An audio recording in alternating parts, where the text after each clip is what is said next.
कर रहे हैं, डिफरेंट प्राइस रेंज पे आ गए हैं, तो आप 20 बिलियन $25 बिलियन मार्केट कैप बना सकते हैं। फॉर एग्जाम्पल अगर आपको मैं बोलूँ कि हीरो होंडा है, अब बाइक की कंपनी क्या 3 लाख करोड़ मार्केट कैप होगी इंडिया में? नहीं, लगता नहीं है बाइक की कंपनी 3 लाख करोड़ होगी, बिकॉज उतना बड़ा मार्केट ही नहीं है। एक और बढ़िया यार्डस्टिक है, जो साइज ऑफ द मार्केट है वो मार्केट कैप हो जाता है। तो फॉर एग्जाम्पल इंडिया में कितनी बाइक बिकती है, आप हिसाब लगाए, मल्टीप्लाई करें average selling price of the bike की, तो वो पीक हो जाता है, उसके ऊपर नहीं जाता है normally. So you should have a very wide thought कि भाई कितना बड़ा मार्केट साइज है।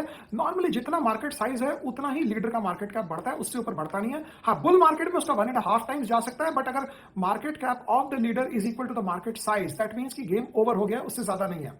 एक और इंपॉर्टेंट बात इसमें यह आती है कि कई बार मार्केट साइज ही पता नहीं चलता। इंडिया इतना वेरीड है, यहाँ डेटा कलेक्शन नहीं है, तो पेपर का इंडिया का कंजम्पशन क्या है किसी को पता ही नहीं, कोई हिसाब ही नहीं है किसी के पास, कौन कहाँ खरीद रहा है, कौन कहाँ बेच रहा है। तो मार्केट साइज पता करना भी बहुत मुश्किल होता है इंडिया में। But broadly the size of the market is the upper limit for the market cap. तो इंडिया में बैंकिंग कितनी बड़ी है आप देख लें, कितना बड़ा हो सकता है, तो वो हिसाब से आप मार्केट कैप नॉर्मली देखना चाहिए।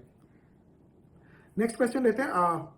तिवारी जी कह रहे हैं कि as far as I know, I want to know कि अगर कोई स्टॉक 20 टाइम्स बुक वैल्यू है तो क्या वो कॉस्टली है कि सस्ता है? देखो, ये हमने शायद पीछे भी किया था।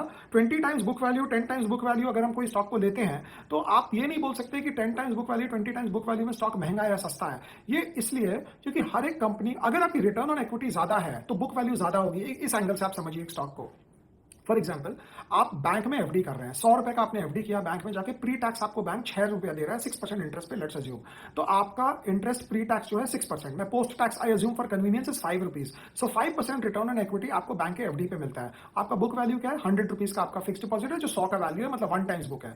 अगर आप 10% आरओई करते हैं तो कितना टाइम्स बुक होना चाहिए? 2 टाइम्स बुक होना चाहिए, बिकॉज आप आरओई डबल हो गया, आपका यील्ड 10% का है। अगर आप 15% आरओई करते हैं, 15% which is 3 times of the post tax bank का रिटर्न विच इज 5%, तो आपका आरओई हो गया 15%, तो 3 टाइम्स हो गया, so you should trade at 3 times book. अगर आप 20% करते हैं so you should trade at 4 times book, because post tax bank में आपको 5% मिल रहा है and you are generating return on equity of 20%। अगर आप 30% करते हैं तो 6 टाइम्स बुक नहीं होता है, वो 10 टाइम्स बुक चला जाता है, बिकॉज ऊपर में बहुत कम कंपनियां हैं जो 25%, 30%, 35-40% आरओई करती है। So as you keep going above on the ROE curve, आपकी एक्सक्लूसिविटी बढ़ जाती है, बिकॉज 15% बढ़ने वाले इंडिया में तो 250 कंपनियां मिलेगी, लेकिन 30% बढ़ने वाले इंडिया में कंपनियां आपको शायद 10 ही मिले या 15 ही मिले। तो 30% की जो बिडिंग है बहुत स्ट्रांग होती है। 30% आप समझिए कि अगर आप आईपीएल में सूर्यकांत यादव का बिड मार रहे हैं, तो ये नहीं कि सूर्यकांत यादव अगर कोई और प्लेयर से 2 गुना अच्छा है तो उसका बिड प्राइस 2 ही गुना होगा, उसका बिड प्राइस 5 गुना हो जाता है, क्योंकि वो बिड प्राइस इसलिए बढ़ जाता है बिकॉज वो एक्सक्लूसिव प्लेयर है, वो अकेले में अपने आप में एक है। तो इसलिए 30%, 35%, 40% आरओई कंपनी विद 40% ग्रोथ, उसका तो कुछ भी प्राइस हो जाता है। तो इसीलिए,